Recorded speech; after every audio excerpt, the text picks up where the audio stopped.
Bismillahirrahmanirrahim. Assalamualaikum warahmatullahi wabarakatuh. Alhamdulillahirrabbilalamin. Assalatu wassalamu ala asrafil anbiya'i wal mursalin wa ala alihi wa ashabihi ajmain. Amma ba'du.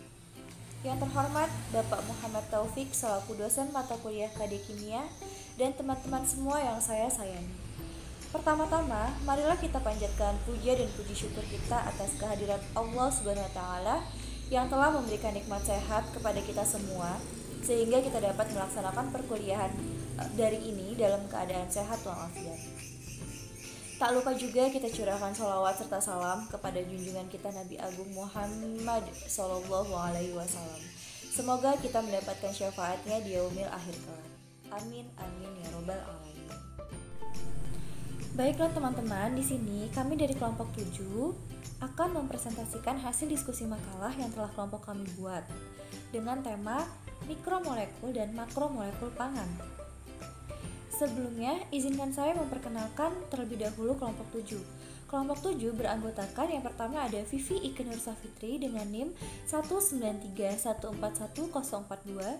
Yang kedua ada Yusfia Nur Ifa Fadilah dengan NIM 193141046.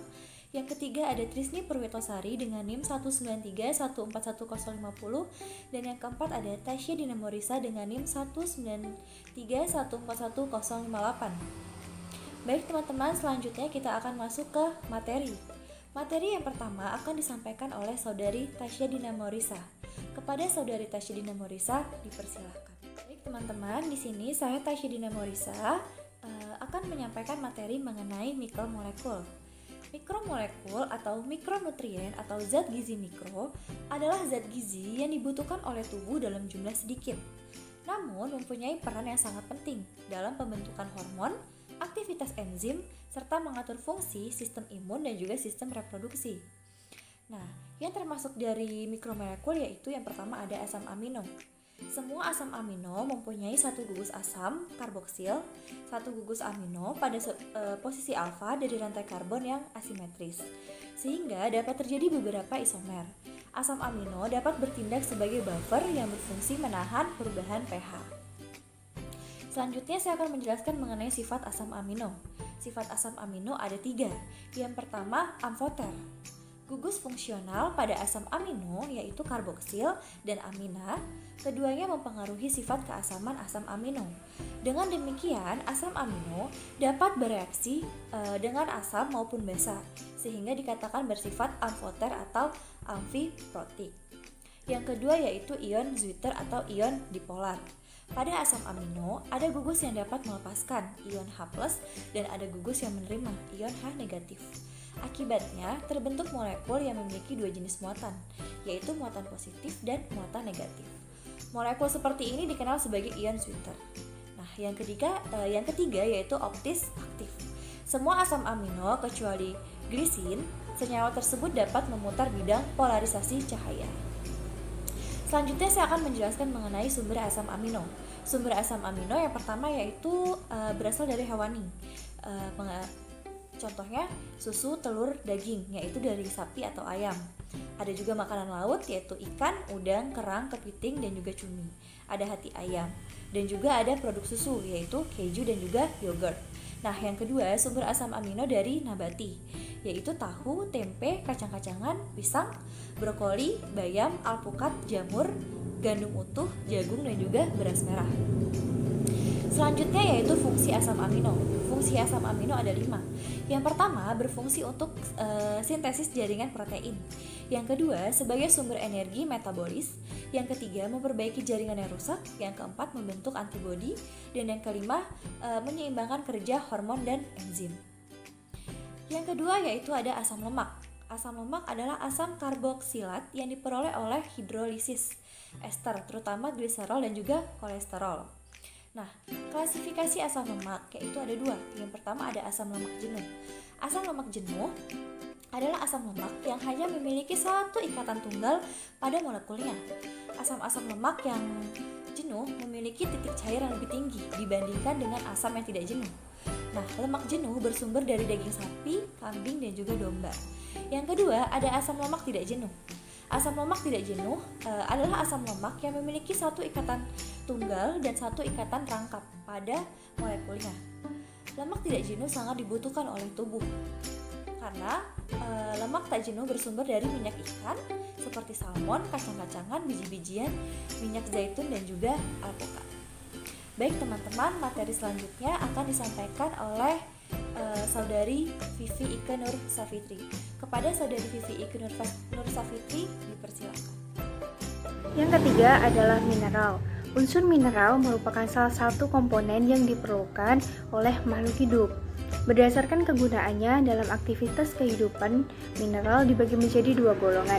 Yang pertama adalah logam esensial. Logam esensial ini merupakan logam yang diperlukan dalam proses fisiologi makhluk hidup.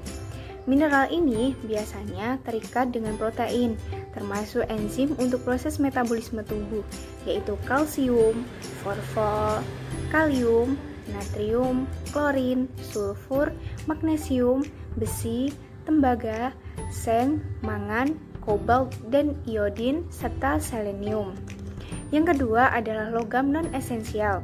Logam non-esensial adalah golongan logam yang tidak berguna dalam tubuh makhluk hidup dan sangat berbahaya dalam tubuh seperti timbal, merkuri, arsenik, kadmium, dan aluminium. Berdasarkan banyaknya mineral dibagi menjadi dua, yaitu mineral makro dan mineral mikro. Mineral makro adalah mineral yang diperlukan atau terdapat dalam jumlah yang relatif besar, seperti kalsium, fosfor, kalium, natrium, klorin, sulfur, dan magnesium. Mineral mikro adalah mineral yang diperlukan dalam jumlah yang sangat sedikit, seperti besi, tembaga, seng, mangan, iodin, dan selenium. Fungsi mineral dalam tubuh yang pertama yaitu membantu menjaga keseimbangan cairan. Yang kedua adalah berperan dalam kontraksi otot. Yang ketiga, membantu pemeliharaan tulang dan gigi. Yang keempat, menjaga kesehatan sistem imun. Yang kelima, sebagai sumber energi. Yang keenam, berperan dalam penyembuhan luka. Yang ketujuh, mengatur pertumbuhan dan perkembangan tumbuhan. Yang selanjutnya adalah vitamin. Vitamin merupakan nutrien organik yang dibutuhkan dalam jumlah kecil untuk berbagai fungsi biokimiawi dan yang umumnya tidak disintesis oleh tubuh sehingga harus dipasok dari makanan. Vitamin B yang penting bagi nutrisi manusia adalah yang pertama tiamin atau vitamin B1. Tiamin didapati hampir pada semua tanaman dan jaringan tubuh hewan yang lazim digunakan sebagai makanan. Biji-bijian yang tidak digiling sempurna dan daging merupakan sumber tiamin yang baik. Yang kedua adalah riboflavin atau vitamin B2. Riboflavin terdiri atas sebuah cincin isoaloksasin heterosiklik yang terikat dengan gula alkohol dan ribitol. Riboflavin disintesis dalam tanaman dan mikroorganisme, namun tidak dibuat dalam tubuh mamalia. Ragi dan hati serta ginjal merupakan sumber riboflavin yang baik. Yang ketiga adalah niacin atau vitamin B3. Vitamin niacin merupakan komponen kunci pada banyak lintasan metabolik yang mengenai metabolisme karbohidrat, lipid, serta asam amino. Banyak ditemukan dalam makanan hewani dan makanan nabati. Yang keempat adalah asam pantotenat atau vitamin B5. Asam pantotenat dibentuk melalui penggabungan asam pantotenat dengan alanin.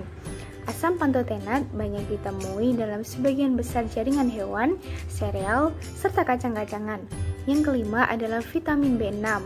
Vitamin B6 terdiri dari atas derivat piridin yang berhubungan erat yaitu piridoksin, piridoksal, serta piridoksamin dan derivat fosfatnya yang bersesuaian. Sumber vitamin B6 yang terbaik berada pada hati, ikan, alpukat, pisang, daging, sayuran, dan telur. Yang keenam adalah biotin. Biotin merupakan derivat imidazol yang tersebar luas dalam berbagai makanan alami. Yang ketujuh, vitamin B12 atau kobalamin. Yang kedelapan adalah asam folat. Asam folat ini terdiri dari basa pteridin yang terikat dengan satu molekul masing-masing asam atau pigmen, aminobenzoat asid atau PABA, dan asam glutamat. Materi selanjutnya akan disampaikan oleh Mbak Yusfia. Baiklah teman teman-teman, di sini saya akan melanjutkan materi yaitu mengenai makromolekul. Makromolekul adalah sebuah molekul yang berukuran besar yang banyak dibutuhkan oleh tubuh. Yang termasuk dalam makromolekul yaitu yang pertama ada karbohidrat. Karbohidrat adalah zat gizi yang disusun oleh atom karbon, hidrogen, dan oksigen. Fungsi karbohidrat merupakan zat gizi yang berperan dalam menghasilkan energi yang utama dalam tubuh. Selain berfungsi menghasilkan energi, karbohidrat juga sebagai pemberi rasa manis, kemudian pada makanan mengatur metabolisme lemak, membantu pengeluaran feses, dan juga sebagai penghemat protein. Sumber karbohidrat di dalam makanan berasal dari tumbuh-tumbuhan atau nabati seperti beras, jagung, sagu, kemudian gandum, kacang, dan juga buah-buahan. Sedangkan dari hewani berbentuk glikogen, terutama dalam daging dan hati. Karbohidrat dapat diklasifikasikan menjadi 3. Yang pertama yaitu monosakarida. Monosakarida yang terkenal dengan nama gula dan merupakan molekul terkecil dari karbohidrat. Dalam tubuh monosakarida langsung dapat diserap oleh dinding usus halus dan masuk ke dalam darah. Ada 3 macam dari monosakarida yang berperan dalam tubuh. Yang pertama ada glukosa. Glukosa disebut juga dengan gula darah. Banyak terdapat dalam sayuran dan buah-buahan. Yang kedua yaitu ada fruktosa. Sama dengan glukosa, terdapat dalam madu dan buah-buahan yang menimbulkan rasa manis. Yang ketiga yaitu galaktosa, yang merupakan hasil hidrolisis dari laktosa atau gula susu. Paling banyak terdapat pada susu dan yogurt. Kemudian ada juga sifat-sifat dari monosakarida.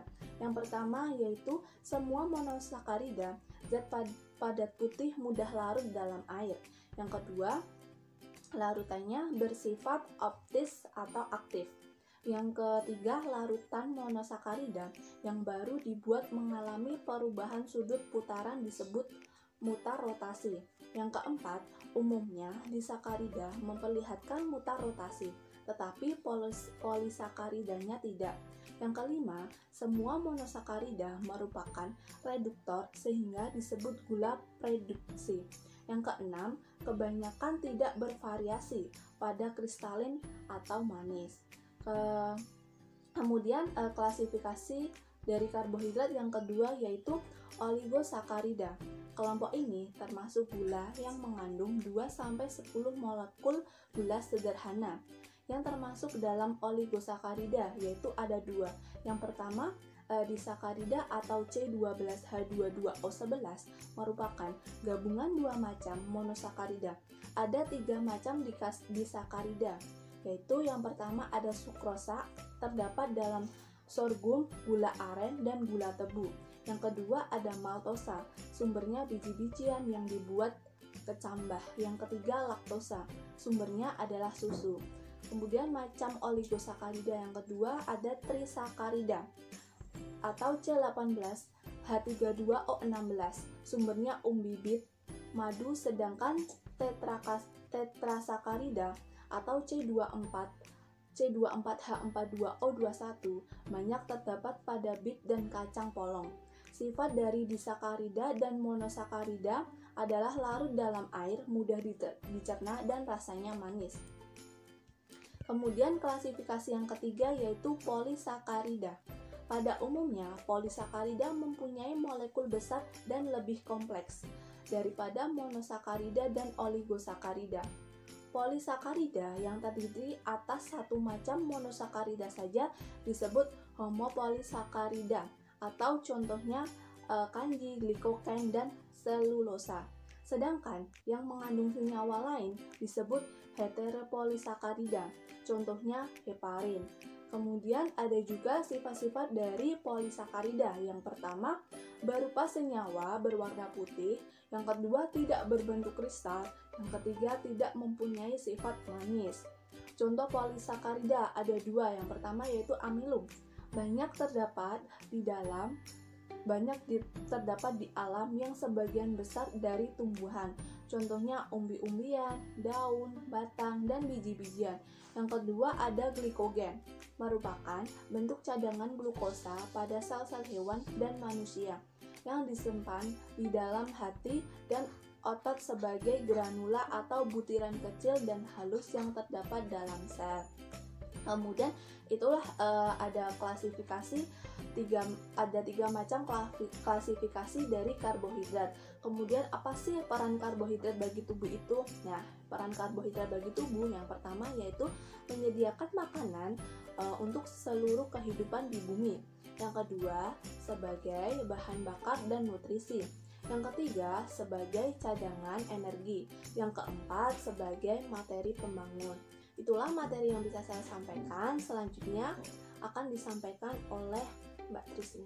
Selanjutnya protein.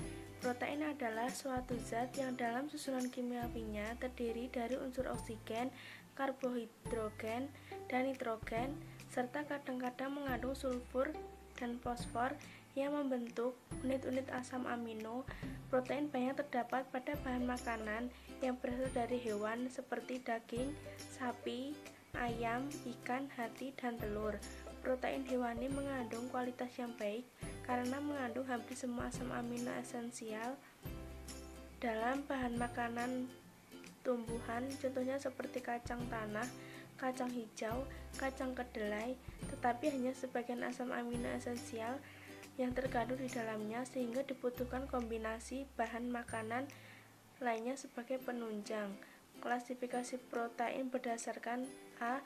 Susunan kimiawinya protein dapat terbagi dalam 1. Protein sederhana. Bila protein tidak berkaitan dengan zat lain seperti albumin dalam telur, albumin dalam susu, dan globulin. Kedua, protein bersenyawa. Bila tidak berkaitan dengan zat lain yaitu dengan glikogen yang membentuk glikoprotein, protein dengan zat warna, atau seperti dalam hemoglobin membentuk kromatoid. Ketiga, turunan atau derivat protein, misalnya albuminosa, pepton, gelatin, dan peptida. Unsur pembentuk protein disebut asam amino. Asam amino ini ada yang bersifat tidak disintesa tubuh dan berasal dari makanan yang dikonsumsi, dikenal dengan asam amino esensial. Berdasarkan bentuk, protein dibagi atas 1. Bentuk serabut dengan sifat-sifatnya yaitu daya larut rendah, kekuatan mekanis tinggi, tahan terhadap enzim pencernaan, contohnya kolagen, elastin, dan miosin.